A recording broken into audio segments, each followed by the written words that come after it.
اور ریپبلکنز جو ہیں ان کا جھکاؤ پاکستان کی طرف ہوتا ہے. اگر سرسری جائزہ لیا جائے تو یہ سامنے آتا ہے کیونکہ ڈیموکریٹک پارٹی کے ساتھ انڈیا کے بڑے روابط ہیں. ایک تو یہ بنیادی وجہ ہے. دوسرا یہ لگتا ہے کہ جو پاکستان کی جو پالیسیاں ہیں شاید امریکہ ان کو کافی عرصے سے پسند نہیں کر رہا.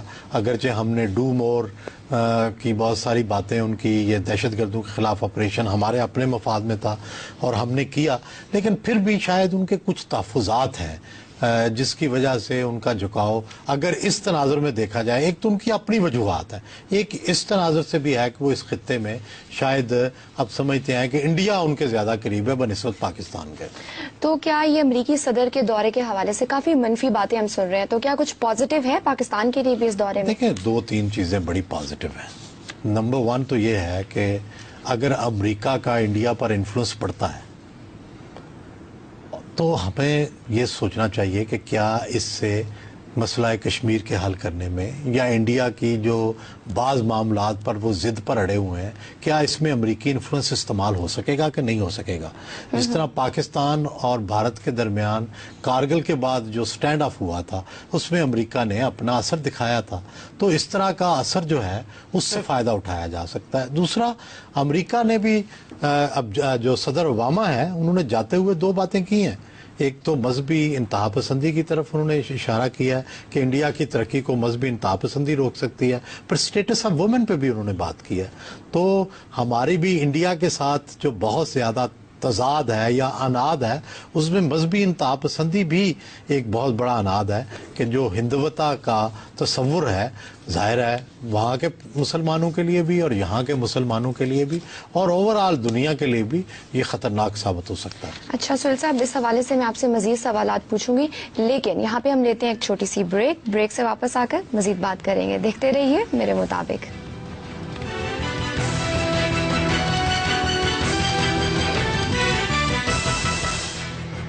میرے مطابق میں ایک بار پھر خوش آمدید. سہیل صاحب, میں امریکہ کے دانشور حلقوں کے بارے میں آپ سے بات کرنا چاہوں گی کہ پاکستان کے حوالے سے ان کی کیا رائے ہے؟ دیکھیں رائے وہاں بھی آراء بدلتی رہتی ہیں. اس وقت تو ایسے لگتا ہے کہ پاکستان کے بارے میں ایک بڑا ہی منفی تاثر جو ہے وہ چھایا ہوا ہے, اور جتنی بھی کتابیں آ رہی ہیں اس میں پاکستان کے بارے میں بہت منفی باتیں ہیں, اور کبھی واریر سٹیٹ کہا جاتا ہے, کبھی ٹیرر سٹیٹ کہا جاتا ہے, کبھی ہارڈ کنٹری کہا جاتا ہے. تو اس طرح کی ایون کتابوں کے جو ٹائٹل ہیں وہ پاکستان کے خلاف ہیں, رانگ اینیمی. اور اس کے بارے میں اس تاثر کو ہمیں زائل کرنا چاہیے, اور جو پاکستان کے بارے میں عالمی دنیا میں تاثر پھیل رہا ہے اس کو ختم کرنا چاہیے. اور عام طور پر یہ ہوتا ہے کہ یہ تاثر پیدا ہوتے ہیں, ختم ہوتے ہیں, پھر نئے تاثر بھی جنم لے سکتے ہیں. اگر تو ہم ان تاثرات کو ہم نے ختم نہ کیا, جو ہمارے اندر خامیاں ہیں ان کو ٹھیک نہ کیا, تو یہ تاثر بڑھتے جائیں گے. اگر ہم نے ان خامیوں پر قابو پا لیا, ہم نے ان کو درست کر لیا, تو پھر یہ تاثر ٹھیک بھی ہو سکتا ہے. اچھا, میں یہاں انڈو پاک ریلیشن کے حوالے سے بات کرنا چاہوں گی کہ پاکستان اور انڈیا کے مسائل کیا ہیں اور کیسے ان کو حل کیا جائے. دیکھیں مسائل تو سب کو پتہ ہے, ہمارا کشمیر کا مسئلہ ہے, ہمارا جو ہے آبی وسائل کے اوپر ہمارے تنازعات ہیں, اور پھر ایک نیچرل شروع سے کانفلکٹ ہے, 4 جنگیں ہیں, ایک عداوت ہے, ایک دوسرے کے بارے میں تحفظات ہیں, اور بہت سے ایسے ثبوت موجود ہیں کہ انڈیا نے 71 میں وہاں پہ باقاعدہ سازش کر کے لوگوں کو ٹرین کر کے اس ملک کو علیحدہ کیا, اور دوسری طرف پاکستان پر بھی وہ الزام لگاتے رہتے ہیں کہ آپ ہمارے کنٹری کے اندر گڑبڑ کرتے ہیں. تو یہ دونوں چیزیں موجود ہیں, اور یہ چیزیں ظاہر ہے دونوں ملکوں کی ترقی میں رکاوٹ ہے, معاشی ترقی میں رکاوٹ ہے. واحد طریقہ تو یہ ہے کہ انڈیا بڑا ملک ہے, بڑا حوصلہ کرے, اور جو پاکستان کے ساتھ متنازع مسائل ہیں ان کو ٹیبل پر بیٹھ کر حل کرے. لیکن بدقسمتی ہے کہ جب پاکستان کی طرف سے اس طرح کی کوشش بھی ہوتی ہے تو انڈیا ٹس سے مس نہیں ہوتا. جب تک اس کا یہ ایٹیٹیوڈ رہے گا وہ خطے میں بڑا ملک نہیں بن سکتا, اقتصادی ترقی اس کی محدود رہے گی. جتنی دیر تک ارد گرد امن نہیں ہوگا اس وقت تک معیشت جو ہے وہ فروغ نہیں پا سکتی. سہیل صاحب, تو کیا ہمیں نریندر مودی کو مکمل طور پر مسترد کر دینا چاہیے؟ نہیں, کچھ لوگوں کا یہ خیال ہے کہ وہ انتہا پسند ہیں, اینٹی پاکستان ہیں, اور ان کا اب تک کا رویہ یہی کہتا ہے کہ وہ کسی معاہدے پہ کسی مذاکرات کی طرف نہیں آنا چاہتے. لیکن میں چونکہ ایک آپٹمسٹ ہوں, میں یہ سمجھتا ہوں کہ اگر انہوں نے تاریخ میں اپنا کوئی مقام بنانا ہے, تاریخ میں کوئی انہوں نے اپنی ورثہ چھوڑ کے جانا ہے, تو اس کے لیے انہیں اپنی جو روایتی سوچ ہے اس سے باہر نکلنا ہوگا, تھوڑی قربانی دینی ہوگی اور پاکستان کے ساتھ کچھ ایسا معاہدہ کرنا ہوگا جو انہیں تاریخ میں امر کر دے اور اس خطے میں عمل لے آئے. اگر ہم انڈیا اور پاکستان کی فورن پالیسیز میں موازنہ کریں تو آپ کی نظر میں کون کتنا کامیاب ہے اس میں؟ دیکھیں, یہ بھی مومنٹس آتے ہیں. مثلا ایک زمانے میں ہم افغانستان پہ پوری دنیا کی حمایت لیتے تھے, ایک زمانے میں ہم کشمیر پہ پوری دنیا کی حمایت لیتے تھے. جتنے ریزولوشن آتے تھے ان میں 2/3 آف دا ورلڈ, بلکہ اس سے بھی زیادہ اوور ویلمنگ میجارٹی کے ساتھ ہمیں سپورٹ ملتی تھی. ابھی کچھ عرصے سے لگتا ہے کہ ہم تھوڑے سلو ہو گئے ہیں, ہماری جو سپورٹ ہے اس میں کمی آ گئی ہے, کیونکہ کچھ ایسے ایشوز کے اوپر ہمارے اوپر انگلیاں اٹھی ہیں.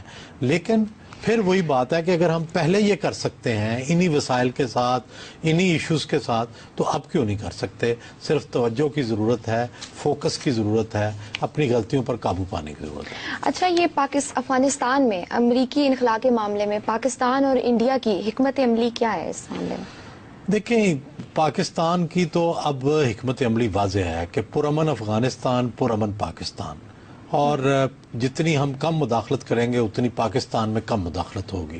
لیکن دوسری طرف انڈیا کا یہ لگتا ہے کہ وہ وہاں رول چاہتا ہے, وہ اکانومی میں, وہاں کے معاملات میں اپنا انٹرسٹ رکھنا چاہتا ہے, اور شاید اس کی ایک وجہ تو اس کی اپنی ہے انڈیا کی, ایک وجہ پاکستان ہے, تاکہ وہ پاکستان کو دباؤ میں رکھے. اور پھر کافی عرصے سے افغانستان کے ایک طبقے کا براہ راست انڈیا آنا جانا ہے, ہر روز فلائٹیں آتی ہیں. پاکستان اتنی فلائٹیں نہیں آتی جتنی انڈیا تواتر سے ان کی فلائٹس جاتی ہیں, تو اس لیے ان کا ریلیشن شپ بڑھ رہا ہے. لیکن افغانستان اور پاکستان دونوں کے مفاد میں یہ ہے کہ یہ اپنے ریلیشن شپ کو اپنے تناظر میں دیکھتے ہوئے بڑھائیں, اور ایک دوسرے کے اوپر جو مس ٹرسٹ ہے, ایک دوسرے کے خلاف جو الزامات ہیں, اس کو ختم کریں, جائنٹ اسٹریٹجی بنائیں. اچھا سہیل صاحب, پروگرام کا وقت ختم ہونے والا ہے. میں آپ کو بتانا چاہوں گی کہ پچھلے پروگرام میں ہم نے کاشتکاروں کے مسائل کے حوالے سے بات کی تھی, ہمیں کافی اچھا فیڈ بیک ملا ہے اس حوالے سے. جی, کافی کاشتکاروں نے اس کو سراہا, اور انہوں نے کہا کہ جی ہماری آواز جو ہے وہ بھی بلند ہوئی ہے. لیکن گورنمنٹ کی طرف سے بھی رد عمل آیا, اور ایک وضاحت آئی کہ جی ٹیوب ویل کا جو فلیٹ ریٹ ہے وہ 10.35 روپے فی یونٹ ہے.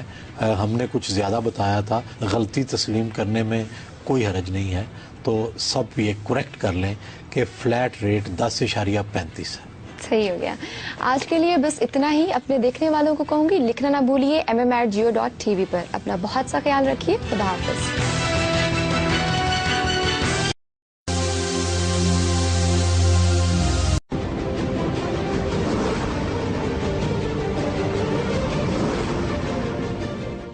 میں ہوں آپ کا میزبان ارشد شریف. ناظرین, پروگرام پاور پلے میں خوش آمدید. آج وزیر اعظم پاکستان میاں نواز شریف صاحب نے قوم کو خوشخبری دی کہ پیٹرول کی قیمتوں میں مزید کمی کی جا رہی ہے, لیکن ساتھ ساتھ یہ بھی کہا کہ جناب حکومت پہ بوجھ بہت ہے اور جتنا ریلیف ہمیں دینا چاہیے تھا اتنا ریلیف ہم دے نہیں رہے. وزیر اعظم صاحب نے اس حوالے سے کیا کہا, آئیے سنتے ہیں. یہ کم ہونی تھی قیمتیں 10 روپے 75 پیسے پیٹرول کی, لیکن ہم نے اس کو 8 روپے اس لیے رکھا ہے کہ 2 روپے 76 پیسے گورنمنٹ جو ہے وہ ریٹین کرے گی, کیونکہ گورنمنٹ کے بہت زیادہ لاسز اس میں ہو رہے ہیں. جیسے جیسی قیمتیں نیچے آئی ہیں تو اس میں جو گورنمنٹ سیلز ٹیکس لگاتی تھی, سیلز ٹیکس کی جو مد میں ریونیو جو آتے تھے وہ بھی چونکہ بہت کم ہو گئے, اور اس میں میں آپ کو یہ بتانا چاہتا ہوں کہ ہم اپنا 68 بلین کے جو ہے وہ لاسز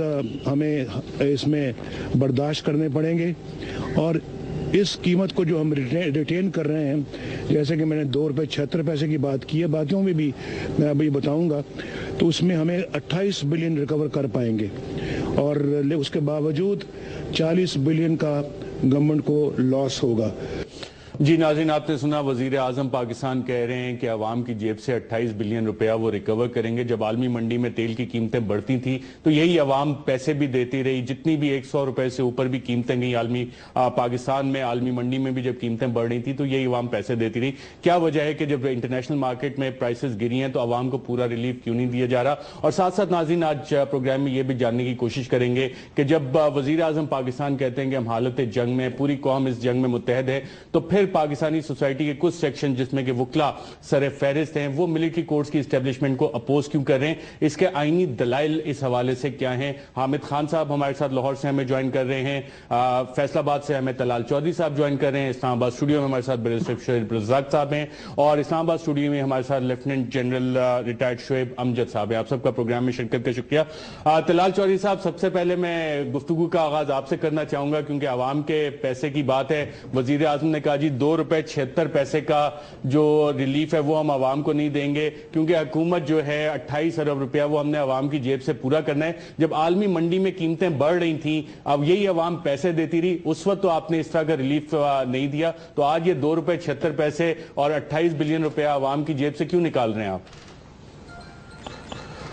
بسم اللہ الرحمن الرحیم۔ ارشد صاحب، اس پرائسز سے ہٹ کے ابھی میں اس پرائسز کو انکلوڈ نہیں کر رہا، میں آپ کے سامنے دنیا کے اعداد و شمار رکھ دیتا ہوں، اور پاکستان ان ممالک میں شامل ہیں جنہوں نے سب سے زیادہ یہ جو ریلیف ہے، جب $100 سے زیادہ تھا پٹرول اور اس کے بعد جب یہ 45 تک آیا ہے، اس وقت کتنا اس آگے عام عوام تک پہنچا ہے۔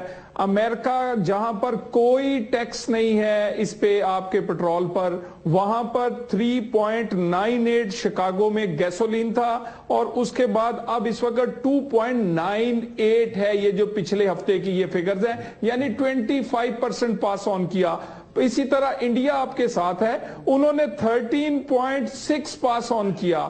پاکستان نے 27.7% پاس آن کیا۔ اسی طرح یو اے ای آپ کے ساتھ ہے، وہاں بھی پرسنٹیج پاکستان کی ان سے زیادہ بہتر ہے، حالانکہ ان کے پاس خود بھی پٹرول نکلتا ہے، خود بھی وہاں سے یہ پٹرولیم کی مصنوعات نکلتی ہیں۔ ابھی اس وقت آج کی پرائسز ڈاؤن کرنے کے بعد پاکستان دنیا کے ان چند ممالک میں ہے جہاں پر یہ پرائس جو کہ $100 سے اتنی نیچے آئی ہے اس کو عوام تک پہنچایا گیا ہے، اور اس کے بعد باقی ایکسپلینیشن جو پرائم منسٹر نے دی وہ آپ کے سامنے ہے۔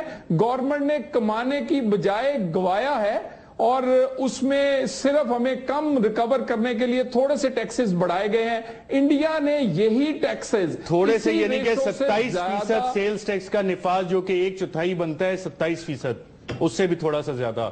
اور جب آپ امریکہ کی اور یو اے کی مثال دیتے ہیں تو کیا جو سوشل سیکیورٹی نیٹ وہاں پہ موجود ہے، جو سروسز موجود ہیں، کیا پاکستانی عوام کو بھی وہی میسر ہیں؟ میں دیکھیں بڑا اچھا کوئسچن۔ میں انڈیا نے جہاں پر ہمارے جیسی سوشل سروسز ہیں، جہاں ہمارے جیسا ماحول ہے، جہاں ہمارے جیسی غربت ہے، جہاں تمام اسی طرح کا چیزیں ہیں، وہاں پر انہوں نے یہ ٹیکسز پہلی دفعہ جب ریڈکشن کی، پہلی دفعہ میں 4 اکتوبر جب پہلی دفعہ ریڈکشن کی اسی وقت ہی اپنے ٹیکسز بڑھا دیے تھے تاکہ ان کا بجٹ ڈیفیسٹ یا ان کے ریونیوز کم۔ طلال چودھری صاحب، آپ کی آواز میں تھوڑی پرابلم آ گئی ہے۔ وزیر اعظم پاکستان نے آج دہشت گردی کے حوالے سے بھی کچھ بات چیت کی، اور اس حوالے سے وزیر اعظم نے کیا کہا کہ پوری قوم کس طرح سے متحد ہے اس جنگ میں، کیا فرمایا؟ آئیے سنتے ہیں۔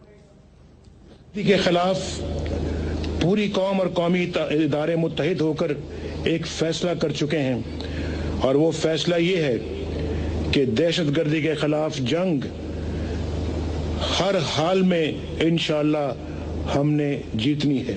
آج پاکستان کا ہر شہری دہشت گردی کے خلاف اپنی مسلح افواج اور اداروں کے ساتھ شانہ بشانہ اس جنگ میں شریک ہے۔ دہشت گردی کے خلاف جنگ ہماری پوری قوم کی جنگ ہے۔ جی حامد خان صاحب، آپ نے وزیر اعظم پاکستان کو سنا، وہ کہہ رہے ہیں کہ پاکستان اس وقت ایک جنگ لڑ رہا ہے اور تمام قوم ہمارے اداروں کے ساتھ کھڑی ہے، لیکن آپ اس وقت ملٹری کورٹس کو چیلنج کر رہے ہیں سپریم کورٹ آف پاکستان میں، کیا وجہ ہے اس کی؟ کس بیسس پہ آپ اس کو چیلنج کر رہے ہیں؟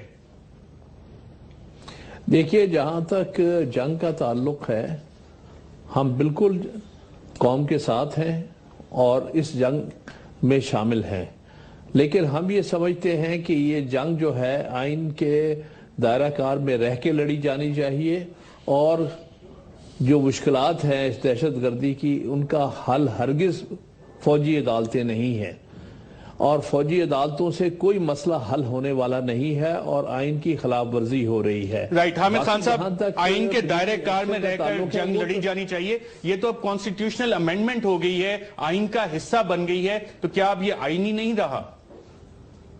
جی نہیں، یہ جو امینڈمنٹ ہے یہ آئین کی روح کے خلاف ہے، آئین کے ڈھانچے کے خلاف ہے، یہ آئین کی نفی کرتی ہے، اس سے عدلیہ اور اس کی آزادی جو سلب ہو رہی ہے، اس سے رول آف لا ختم ہو رہا ہے۔ اس لیے میں نہیں سمجھتا کہ یہ نہ تو یہ کسی طور پر بھی ضروری ہے اور نہ ہی اس کا کوئی اثرات ہوں گے۔ کام کرنے والا وہ کریں، اس میں ہم سب ساتھ ہیں، قوم کے ساتھ ہیں، ہم اپنی افواج کے ساتھ ہیں۔ جہاں تک دہشت گردی کی جنگ کا تعلق ہے، جہاں تک سزائیں دینے کا تعلق ہے، وہ جو ہے عدالتوں کا کام ہے، لیکن یہ اپنا کام تو کرے نا، یعنی دہشت گردوں کو گرفتار کریں، ان کے خلاف تفتیش کریں، ثبوت لائیں اور پروسیکیوٹ کریں، یہ کام تو اپنا کرے نا، پھر عدالتیں خود اپنا کام بھی کریں گی۔ اگر کوئی کمی بیشی ہوگی اس میں ریفارم، وہ عدالتیں معاملات کو ہم دیکھ سکتے ہیں، اس میں بہتری لانے کی کوشش کی جا سکتی ہے، لیکن عدالتوں کی جورسڈکشن تو سلب نہیں کی جا سکتی۔ رائٹ، بیرسٹر شعیب رزاق صاحب، جب آئین کے ایک چیز حصہ بن گئی، کانسٹیٹیوشنل امینڈمنٹ ہو گئی، پارلیمان نے ایک چیز کر دی، تو کیا سپریم کورٹ آئینی امینڈمنٹ کو، کانسٹیٹیوشنل امینڈمنٹ کو نل اینڈ وائڈ قرار دے سکتے ہیں؟ حامد خان صاحب کہہ رہے ہیں یہ آئین کی روح کے خلاف ہے۔ دیکھیں جی، پہلا تو بات آپ نے یہ کرنی ہے کہ امینڈمنٹ کا پروسیجر کیا ہے۔ پارلیمنٹ نے پاس کر دیا، سینٹ نے پاس کر دیا، آپ کو پریزیڈنشل اسینٹ مل گیا۔ Now all three requirements they have been fulfilled. Amendment has been passed. ٹھیک ہے جی، اب جب امینڈمنٹ پاس ہو گئی ہے تو دنیا کے کسی حصے میں جہاں پارلیمنٹری ڈیموکریسی چل رہی ہے وہاں سپریشن آف پاور چلتا ہے۔ پارلیمنٹ کے پاس پاور ہے ٹو میک اینی امینڈمنٹ۔ جب پارلیمنٹ امینڈمنٹ کر لیتی ہے the job of the judiciary is to interpret the law. Supreme court کے پاس کوئی جورسڈکشن نہیں ہے to declare the amendment of the parliament as unconstitutional. اس کی وجہ ہے جس راستے پہ، جس پروسیس پہ ہم آج کھڑے ہیں، ہمارے سے پہلے بہت سارے ملک اس راستے پہ گزر چکے ہیں اور انہوں نے فیصلے۔ I can give you some examples. اس پہ ہم آتے ہیں۔ حامد خان صاحب، آئین کا حصہ بن چکی ہے، ہو گئی ہے، اسینٹ، پریزیڈنشل اسینٹ بھی اس پہ آ گیا ہے، اب تو ایک چیز آئینی ہو چکی ہے، تو پھر جب آپ اس کو لے کے جا کے اپوز کر رہے ہیں، اور جس طرح بیرسٹر صاحب بھی بتا رہے ہیں، آپ مجھے بتا سکتے ہیں کہ پاکستان کی تاریخ میں کون سی کانسٹیٹیوشنل امینڈمنٹ ہے جس کو سپریم نے آج تک وائڈ قرار دیا ہے؟ یہ ایوب خان کے زمانے میں فضل قادر چودھری کے کیس میں یہ ہوا تھا، کلیئر ہوئی تھی، اور ساتھ اس کی بنیاد پر ہندوستان میں بہت سارے فیصلے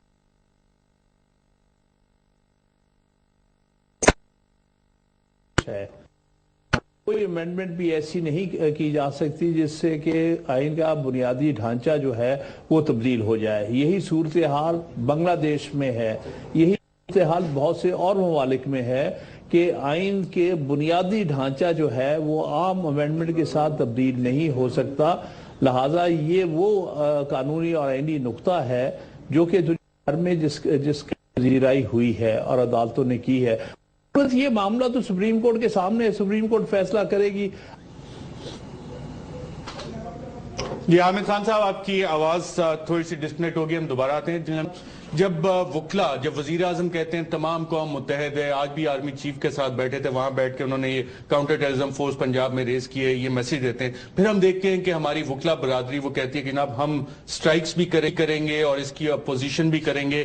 وہ والی چیز جس پہ تمام سیاسی جماعتوں نے ایگری کیا، جس میں تمام ادارے بقول وزیر اعظم کے ساتھ تھے اس میں، اور وکلا صرف ایک برادری نظر آتی ہے جو کہ سائٹ پہ کھڑی ہوتی ہے. اس سے میسج کیا جا رہا ہے آپ کے جوانوں کو جو کہ بارڈرز پہ لڑ رہے ہیں، جو کہ دہشت گردی کی یہ جنگ لڑ رہے ہیں؟ دیکھیے، سب سے بڑا ایشو ہے یہی کہ جب لوگ پکڑے جاتے ہیں، دہشت گرد پکڑے جاتے ہیں جنگ کے دوران وہاں پہ، اور وہ فیلڈ ایریا میں پکڑنے والے جوان خود وٹنس ہوتے ہیں لیکن وہ اپیئر نہیں ہو سکتے آگے عدالتوں میں، کیونکہ بڑا ایک سمپل سا قصہ ہے کہ وہ جوان وہاں پہ جنگ چھوڑ کے واپس نہیں آتا، وہ اپنی ڈیوٹی پہ رہتا ہے. نتیجہ یہ کہ یہ لوگ جب پیچھے آ جاتے ہیں تو ان کے چھوٹ جانے سے ان کے مرال پہ بہت برا اثر پڑتا ہے جنہوں نے اپنا خون بہایا اور خاص طور پہ ان کو پکڑ کے پیچھے بھیجا. اب چیز یہ ہے کہ آئین کی روح اپنی جگہ پہ، لیکن آپ کے ملک کے حالات کچھ تقاضا کرتے ہیں جن کو اپنے کام کو کرنا ہے. مثال کے طور پہ آئین آپ کو جان و مال کے تحفظ کی ضمانت دیتا ہے، لیکن اگر کسی وقت پہ آپ یہ دیکھیں کہ یہ آئین اس شکل میں جان و مال کے تحفظ کو انشور نہیں کر سکا، تو ایک طرف آپ کا ہو سکتا ہے کہ انڈیپینڈنس آف جوڈیشری کا ایک ایلیمنٹ آپ کا وائلیٹ ہو رہا ہو، لیکن یہ اس سے کہیں زیادہ امپورٹنٹ ایلیمنٹ ہے کہ آپ لوگوں کے جان اور مال کے تحفظ کے لیے آپ کیا میسر کر رہے ہیں. یہ حکومت کی بنیادی ذمہ داری ہے. اس کے ساتھ ساتھ جو میں ایک اور امپورٹنٹ چیز بتانا چاہتا ہوں، پچھلے دنوں پرائم منسٹر نے ایک سٹیٹمنٹ دی اور انہوں نے کہا کہ جی یہ جوڈیشری جو ہے وہ یہ کام نہیں کر سکی اور ہمیں یہ بنانے پڑے کورٹس وغیرہ. تو سپریم کورٹ نے خود کہا کہ جی اس کی اگر ہم نہیں کر سکے تو حکومت ذمہ دار ہے، کیونکہ ہمارے پاس ججز کی کمی ہے، بیک لاگ بہت زیادہ ہے، انویسٹیگیشن پروسیس آپ کے ٹھیک نہیں ہے، گواہ آتے نہیں ہیں، سیکورٹی کے مسئلے ہیں، اس وجہ سے ہم یہ نہیں کر سکتے. اگر سپریم کورٹ نے خود تسلیم کیا کہ ان کی یہ مشکلات ہیں، تو آپ 1.5-2 سال کے لیے اگر بنا رہے ہیں یہ ملٹری کورٹس، اس میں ان کی مشکلات دور کریں. اگر آپ ایک ریفارمیٹو ایکشن لینا شروع کر دیں گے آج سے، تو کل آپ کو وہی عدالتیں آپ طلال چودھری صاحب سے بھی جانوں. طلال چودھری صاحب، آپ نے سنا حامد خان صاحب کہہ رہے ہیں کہ جو کام آپ نے کیا 21ویں آئینی ترمیم، یہ آئین کی روح کے خلاف ہے، اور آپ نے جلن صاحب کو بھی سنا کہ جو سپریم کورٹ نے آبزرویشنز دیں اس پہ اگر آپ یہ کام کرتے تو سپریم کورٹ یہ آبزرویشنز نہ دیتی. کیوں نہیں آپ ججز دیتے، پروسیکیوشن کو کیوں نہیں اسٹرینتھن کرتے؟ جی طلال چودھری صاحب.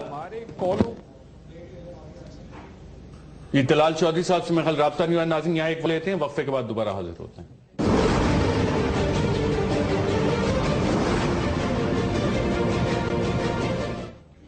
ویلکم بیک ناظرین. ہم بات کر رہے تھے کہ ہمارے وکلا بھائی جو ہیں وہ ملٹری کورٹس کی اپوزیشن کیوں کر رہے ہیں. حامد خان صاحب نے بتایا کہ جناب آئین کی روح کے خلاف ہے ملٹری کورٹس. طلال چودھری صاحب، بریک سے پہلے میں آپ سے بھی یہی جاننا چاہ رہا تھا کہ آئین کی روح کے خلاف آپ نے یہ کام کیوں کیا ہے؟ سب سے پہلے تو جو آئین ہے وہ ملکوں کی حفاظت کے لیے ہوتا ہے، اور وہ اس کے سب سے پہلا حکومتوں کا فرض جو ہے وہ آئین اس لیے بنایا جاتا ہے کہ جان و مال کا تحفظ کیا جائے. یہ جو ترمیم ہے کسی آمر نے اپنے قلم سے اپنے دفتر میں بیٹھ کے نہیں کی، پاکستان کے نمائندوں نے اپنی مرضی سے موجودہ حالات میں کی ہے. نمبر 1. سیکنڈلی، مجھے یہ جو کال و فیل کا تضاد ہے پارٹیوں کا، مجھے اس کی سمجھ نہیں آتی کہ یہ لوگ جب اے پی سی میں جاتے ہیں اور بات کرتے ہیں. حامد خان صاحب بہت بڑے وکیل ہیں، ایک بڑی جماعت پی ٹی آئی کے اہم رہنما ہیں. نمبر 1، ان سے مشاورت کیے بغیر عمران خان کیا حمایت کر سکتے ہیں اس ترمیم کی؟ اور دوسرا، میرے نالج کے مطابق حامد خان صاحب بہتر بتائیں گے، یہ ان سب کمیٹیز کا حصہ رہے جن سب کمیٹیز نے یہ ترمیم جو ہے پرپوز کی ہے. تو کہنے کا مطلب ہے انہیں یہ سوٹ نہیں کرتا کہ یہ بڑے ایک پی ٹی آئی کی نمائندہ طور پر اس کے یہ امیدوار قومی اسمبلی بھی رہے, اس کے عہدیدار بھی ہیں اور اتنے بڑے ان کے ایک لیڈر ہیں, ان کو نہیں چاہیے تھا کہ یہ اس طرح کی کسی تحریک کا حصہ بنتے. یہ واضح تضاد ہے ان کے قول و فعل. رائٹ, میں حامد خان صاحب سے اس پہ پوائنٹ آف ویو لے لوں. عمران خان صاحب نے ایک وضاحت دی تھی کہ جناب حامد خان صاحب کا یہ پارٹی کا ایک نہیں ہے, گو کہ حامد خان صاحب ابھی بھی کور کمیٹی کے ممبر ہیں. جی حامد خان صاحب, سب کمیٹیز کا بھی آپ حصہ تھے, you were on board in drafting this amendment.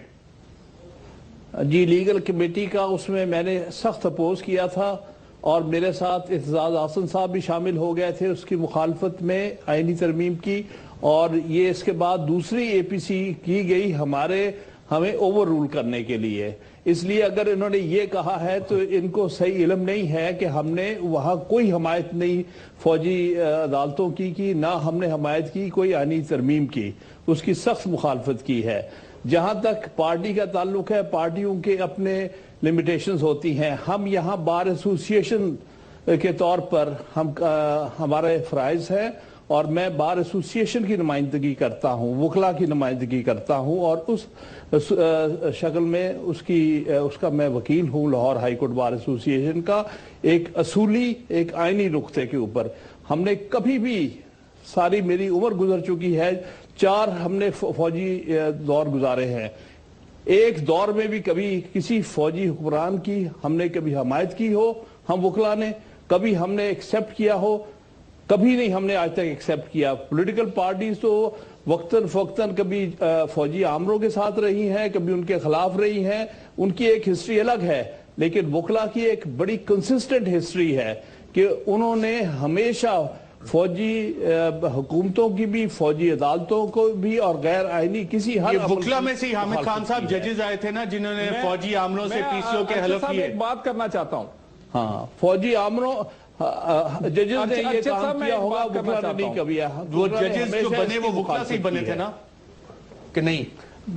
بنے ہوں گے, لیکن حیثیت بدل جاتی ہے نا ان کی, مجبوریاں جو نوکری کرنے لگ جاتے ہیں بڑے. ساری جو مخالفت ہے وکلا نے ہمیشہ کی ہے, جس نے یہ کرتب سارے کیے.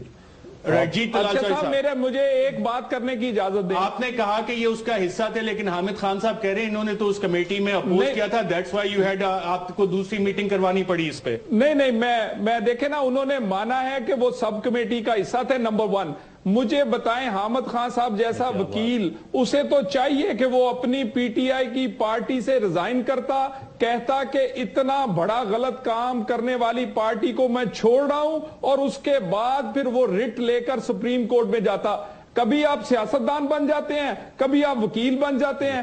میرا یہ تو بھئی یہ ایک عجیب ہے کہ میں کہوں جی نہیں آج میں سیاستدان ہوں. ویسے طلال چوہدری صاحب, آپ کا کویسچن میں ادھر بھیجتا ہوں, لیکن ریزائن تو آپ کے وزراء بھی نہیں کرتے, اتنے بڑے حادثے. نہیں, میں اصولی موقع پہ بات کر رہا ہوں, یہاں اصولوں کی بات ہو رہی ہے. میں اپنے وزیر کا جواب بھی دوں گا. بات سنیں, دیکھیے یہ ایک ڈسکشن تھی فوجی عدالتوں پر, یہ کسی کی ذات کی ڈسکشن یہاں نہیں تھی. ان کو عادت ہے ذاتی حملے کرنے کی.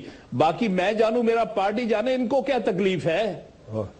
یہ معاملہ میرے اور میری پارٹی کے درمیان ہے, ان کا تو اس سے کوئی تعلق نہیں.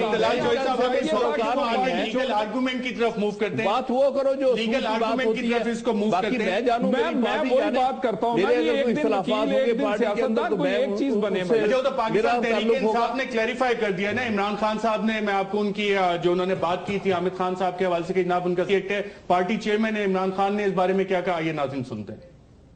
دیکھیں, حامد خان پروفیشنلز گروپ کو ریپرزینٹ کر رہے ہیں, وہ تحریک انصاف کو ریپرزینٹ نہیں کر رہے ہیں. تحریک انصاف کا بڑا کلیئر سٹینڈ ہے. ہم ملٹری کورٹس کے حق میں نہیں تھے. ہم سمجھتے تھے کہ جی آپ نے سنا, پاکستان تحریک انصاف نے بھی اپنا موقف اس پہ واضح کر دیا, حامد خان صاحب نے بھی. اس پہ جو لارجر ڈیبیٹ ہے, سپریشن آف پاورز کی بات ہو رہی ہے, حامد خان صاحب نے بھی یہ آرگومنٹ دیا, انڈیپینڈنس آف جوڈیشری کی بات ہو رہی ہے, وہ کس طرح سے متاثر ہو رہی ہے بیرسٹر شعیب صاحب؟ دیکھیں جناب, ڈیبیٹ کو اگر لیگل کی طرف لانا ہے تو اس میں ایشو یہی ہے, براڈر سینس میں دیکھیں. وکلا کو they need to understand one thing, کہ یہ ملٹری کورٹس کی بات نہیں ہو رہی. ملٹری کورٹس تو اس امینڈمنٹ کے اندر ہے. اگر وہ چیلنج کر رہے ہیں تو وہ